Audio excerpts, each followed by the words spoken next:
तो मैं बोलता हूं कि अगर उसको कोई तकलीफ थी आपके हिसाब से, वैसे तो कोई तकलीफ नहीं थी, अगर उसको कोई तकलीफ थी तो वहीं इलाज कराते ना, उसको वहां क्यों लेके गए? क्या वहां की हवा ही में ठीक होगी क्या? दूसरी बात, बोले पेटा संस्था ये सब बैठने वाली है। इतने लोगों की हाय लगेगी, जिन जिन लोगों ने इसमें झूठ बोल के काम कराया है, चाहे सरकार हो चाहे अंबानी जी का छोटा हाथी हो, सबको हाय लगेगी। तुमको हाथी रखने का शौक है, तुम ही रह लो ना वहां पर भाई, क्या दिक्कत है? और तुमको इतना शौक है जीव दया का, इतने स्लॉटर हाउस तुम्हारे पिताजी ने मोदी जी के साथ खुलवाए, उनको क्यों नहीं दिखते भाई? कभी तो वो नहीं देखा तुमने कितने स्लॉटर हाउस खुल गए, तुमको उन्हीं की चिंता है। कलेक्शन चाहिए कि मेरा पर्सनल जू बन जाए, और कुछ भी नहीं है। आप न्यूज पढ़ना और उस पर डिटेल में जाना, अलग अलग स्टेट से अलग अलग जानवरों को वहां लाया जा रहा है, सभी जानवरों को तकलीफ है, और उन्हीं को क्यों तकलीफ है? वाइट जो भालू है उसको तकलीफ है क्योंकि तुमको पसंद आ गया। भाई पैसे वाले, उसका ये मतलब नहीं है कि तुम किसी की संवेदनाओं के साथ खेल सकते हो। संवेदनाओं के साथ खेलने का किसी को अधिकार नहीं है। मेरा विश्वास है अगर सरकार ने इस बार साथ नहीं दिया तो अगली बार सरकार भी नहीं मिलेगी।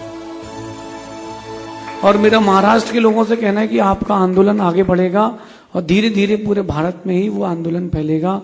कुछ दिन बाद राजस्थान में भी इसकी गूंज सुनाई देगी, क्योंकि आज आप एक प्राणी को ले गए हो, कल हमारा मठ ले लोगे। और मुझे एक बात समझ में नहीं आती, अगर उसको कोई तकलीफ होती तो वो रोती क्यों? आप, और एक बात बताऊं, उस वनतारा में अभी तक 21 हाथी मर चुके हैं। 21 हाथी मर चुके हैं। जो जानवर होते हैं ना, वो कहीं माइग्रेट नहीं कर पाते। आप देखो कि वो बहुत सारे लोग कुत्ते के पिल्ले छोटी अवस्था में ले आते हैं, कहीं और छोड़ दो तो वो मर जाते हैं। अब वो जो जानवर था, वो जो हाथी है माधुरी, वो वहां रह करके बहुत सेटल्ड थी ना, उसको वहां की आओ हवा में अच्छा लगता था ना, तो कोल्हापुर में, नांदनी में पूरे घूमती थी। आपने उसको बड़े जंगल में बांध दिया, ये अच्छी बात तो नहीं है। मैं कहता हूं बटारा जी के लिए भी, जिनसेन के लिए भी, कि आप संघर्ष करो, हम आपके साथ नहीं, हम आपके ही हैं। इसलिए और इस आंदोलन को आगे बढ़ाना चाहिए, केवल हाथी के लिए नहीं। एक तो जैन समाज के ऊपर एक आक्षेप है कि हम उसकी रक्षा नहीं करते, हम उसको अच्छे से नहीं रखते। और मैं कहता हूं कि चाहे पेटा संस्था हो, चाहे पैसे वाले सेठ जी हो, चाहे हाई कोर्ट सुप्रीम कोर्ट हो, और चाहे सरकार हो, न्यूज चैनल हो, सबसे कहना है कि अब बहुत तानाशाही हो गई। किसी एक जीव की हाय इतनी बुरी लगेगी कि आप सबका एम्पायर खत्म हो जाएगा।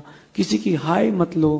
कहते हैं कि अच्छे व्यक्ति को ज्यादा परेशान नहीं करना चाहिए, क्योंकि एक सुंदर कांच टूटता है तो हथियार बन जाता है। तो हाय लगती है। आप कभी जैन रामायण उठा के देखना कि जब एक बैल की हाय लगी थी तो भरत के राज्य में, अयोध्या में महामारी फैल गई थी। तो ये आप चाहते हैं देश की रक्षा, तो आप सामाजिकता बना के रखें। न्यूज चैनल तो टोटल बिकी हुई है 100%। 4 चीते आए थे, वो सरवाइव नहीं कर पाए, करके सरवाइव किया इंडिया में वो। तो जो 4 चीते आप बाहर से लाए थे वो यहां सरवाइव नहीं कर पाए, तो वो जो हथनी वहां थी उसको वहां लेकर वो कैसे सरवाइव कर पाएगी? तो आप उस चीज को समझे, समझदार लोग होंगे तो इशारा समझ जाएंगे, नहीं तो ये आंदोलन बहुत बढ़ेगा। और मेरा जैन समाज से कहना है, अगर शांति से बात नहीं होती तो थोड़ा सा तेवर तो बदलना पड़ेंगे। हम अहिंसक हैं लेकिन कायर नहीं हैं, हम मौन हैं, हम गूंगे नहीं हैं। इस बात को समझा जाए, ऐसा समझिए।